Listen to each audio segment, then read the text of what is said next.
Greetings, everyone. Cormac here, just bringing you today on this lovely, lovely Wednesday, a PvZ2 run that I performed on my mobile phone offline.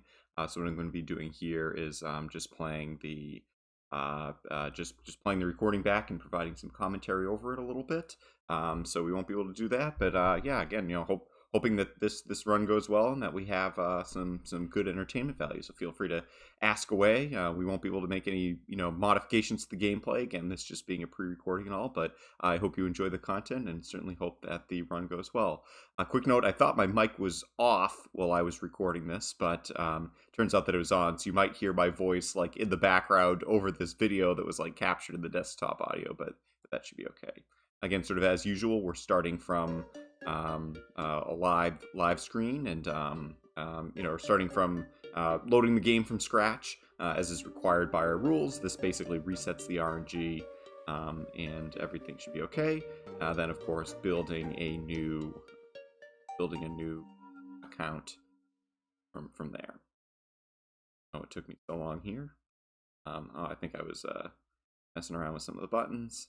Resetting some of my hotkeys for live split and all that, so just bad there. But yep, create a just going ahead creating a new account. I've sort of tried to see if there's any good luck or variation in what you call the file names, if there are in some, but so far we really haven't seen that. So hope you all enjoyed the new layout, by the way.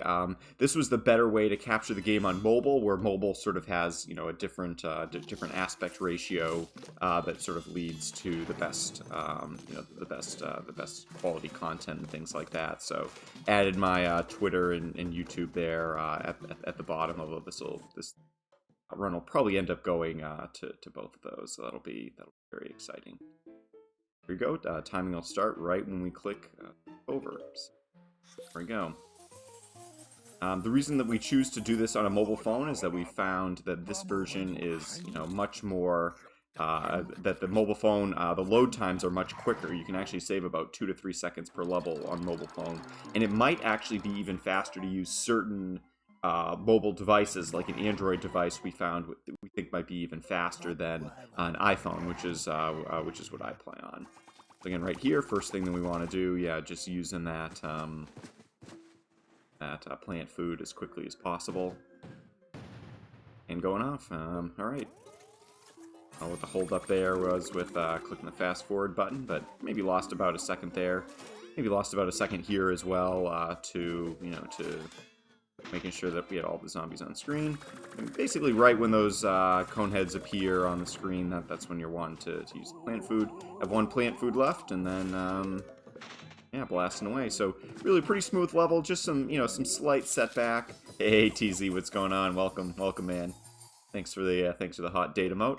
I'm hoping that this run's gonna be hot, but it's pre-recorded, so I know what's gonna happen, but you guys don't. So again, I'm definitely excited to share this. There's going to be some ups, there's going to be some downs, and there's going to be some emotions. So that's all I'm going to say about that. But yeah, just jumping on to level 2. Basically, what we do here is we just sort of spam our fingers on the screen as fast as possible. Again, another reason why it's much quicker to play on an actual device, mobile phone or an iPad, than it would be to play on the computer. Cormac run spoilers. Spoiler, there's no spoilers. That's good. And yeah, I don't know why I think I was just a little bit off here at first. I want to make sure there's going to be a cone head that appears on the next wave that's right after, that appears right there in that middle row, and not having enough plant food to use both on the pea shooter as well as the cabbage pult. We want to make sure we have the potato mine loaded in that 4th row for the final wave. And yeah, looking pretty good here. Again, the goal times also reflect really what I believe is only possible on a faster device than a faster loading device than my iPhone. I think there's some slight lack of optimizations in iOS that mean that an Android device, an Android phone, would be probably the fastest that we could perform this on. So again, even though it shows as being behind the goal times, that was sort of with the assumption that we could get the fastest load times possible. But you know, it wasn't necessarily quite going to work out like that. You can see using the plant food on the weaker of the two blue meringues is the way to go here. Usually you like to, you know, usually I was a little bit unlucky here that the zombie with the plant food appeared in the middle. We like that usually to appear in one of the other rows, so I didn't quite get the RNG that I was hoping for on this level, so it's going to cost me, again, another couple of seconds. I remember my, World Keys Ancient Egypt being a little bit better than it was here. I mean, this still may end up being a gold split or pretty close to it, but I still feel like there's definitely some room for improvement here. Yeah, no, not quite with the gold split. We have to sort of endure these animations right here. So yeah, again, loss of just a couple of seconds there, but again, I'm hoping, you know, maybe at some point I might buy like a used Android device or something like that and sort of do the final test to see, like, you know, again, which of these devices, you know, are the fastest, and, you know, which makes the most sense to do a speedrun on, for sure. Hey, Bulba, what's going on? What's going on? Oh, I never posted in stream promo. Let me actually see. I might be able to do that live. Since it's a pre-recorded run, I can click outside the stream and do that. So yeah, let me do that.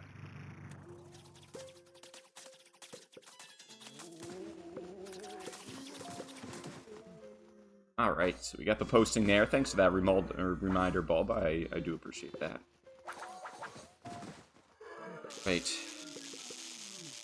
I actually feel like I did, not quite between the levels, but the execution overall on this level I felt like was really strong. I really like the idea of using the zap first, then using three of the little ice power-ups, and if you're really lucky, if you're very precise like I was here, you can usually get it in that third power-up, so you don't have to go on to a fourth one. So again, yeah, very, very happy with the plan level. You can see I saved a significant amount of time over my PB, so that's looking good. Hey, Chaos, how you doing? How you doing today? I'm doing pretty well. Didn't stay up too late last night watching the election results here in the U.S. There was, you know, a lot of talk that it was going to be, you know, it was going to take a while for them to sort of count a lot of the mail-in ballots. So I'm like, you know what, I'm just going to bed. We're not going to know today anyway. And turns out we didn't. Probably not even going to know till tomorrow. So that's very interesting. Hey, Oddball, what's going on? What's going on? What is going on? Yep, PvZ 2 streams are back. Yep. Again, this one is a pre-recorded run. I recorded this on Monday. Just playing it back here with some, you know, live, faster commentary. Again, PvZ 2 does take a lot of my attention where I have to, like, look down at the phone. It's, like, hard to engage with chat. So I may try a few more, you know, formats like this to see, to sort of see how things look. You can see a very important to place that potato mine right there in the fourth row, because it's basically guaranteed that the bucket head, or the bucket head that appears is going to be right there. You can see the timing was perfect. PvZ 2 Wednesdays. It works. We're pretty flexible here. Yeah. I do think that's worth it. Again, another very important potato mine to put right there in the top row. That can help move things along quickly. And you can see I normally like to put a walnut there in the middle row, which, yeah, I do here for sure. I'm still sort of like doing a little bit of experimenting with this level. Yeah, you can see here using a power-up here to take on actually both of those, and did manage to get a pretty nice 50% roll. But you know, again, the shields and things like that seem to make things make things a lot more difficult. But yeah, had definitely some problems there in the middle row. I honestly just forgot to place the potato mine there as quickly as I normally do, and I probably should have had one more cabbage pult in the second row as well. Just sort of had a little bit of a dip in the firepower there. Still a very fast level, and again, a massive improvement over my PB. But I do want to take some notes here and sort of see if there's an even more, you know, optimal strategy that I can use to make that faster. But that was one of the fastest AE5s that I've had. I felt pretty good about things overall. It's just, it felt like there was definitely maybe some room for improvement on the final wave. So we'll have to see. Hey, Super, what's going on? So it's like half tutorial, half like again. I already kind of did a PvZ2 tutorial, although there's going to be some improvements there. But again, it'll kind of just be chatting, engaging with chat a little bit, and just kind of chilling out as we watch the recording here and watch some of the ups and downs that are inevitably going to happen here. I take a little bit of a chance. AE6 is one of the few truly non-deterministic levels that are in the run. So I was really hoping that, again, given, where the zombies had shown up that far. Again, this wave was a little slow, but you can see there I got that bucket head, and that's massive. That's a very, very important important thing to get. So I felt pretty good like that. Yep, exactly. Yeah. Pre-recorded run with analysis and chat engagement, things like that. Yep. So that's exactly kind of what we're thinking. So I figure it's a good way to relax after a very exciting but not too exciting Tuesday night. I was just telling chat, Super, I ended up going to bed maybe at like 11 last night, just sort of figuring like, it was going to be a long time before we got the election results and stuff anyway, so there you go. You can see I actually got super lucky there with the bucket head. The potato mine that I'd used the plant food on earlier happened to land exactly in the spot to get that bucket head as quickly as I possibly could. So a little bit of luck there, but again, I did know that those potato mines would really come in handy. I really do like to use the plant food on the potato mines as much as possible. In this level, you can see right there with that bucket head, that's another very important one to try to save a potato mine and some plant food for as well. So. But also you want to save a potato mine or two for the final wave on top of that. So, like, this is actually a very hard level to sort of balance, exactly when to use the plant foods and the rest of that stuff. I sort of regret using that plant food, but you can see I had 3 plant food on screen, and, I obviously didn't want to lose any of it, so I think that made a lot of sense. Yeah, assuming, Arizona and Nevada don't pull anything in the last second, it should be a Biden victory, so... Again, obviously much closer than they were predicting the polls. And, obviously there are going to be some people that are going to be very happy about that and other people not so much. But, that's sort of what we thought. And, again, really fair and square when it comes down to it. So I feel feeling good. Hope PvZ3 will be similar to PvZ2. I'm hoping so, too. Like, if it had if it had more in common with PvZ1... in terms of, like, the content being, kind of unlocked and in one batch and sort of a better balance between, like, mini games and puzzles and the survivals. Like, I really kind of like that format as opposed to, like, just raw, like, extra levels and things.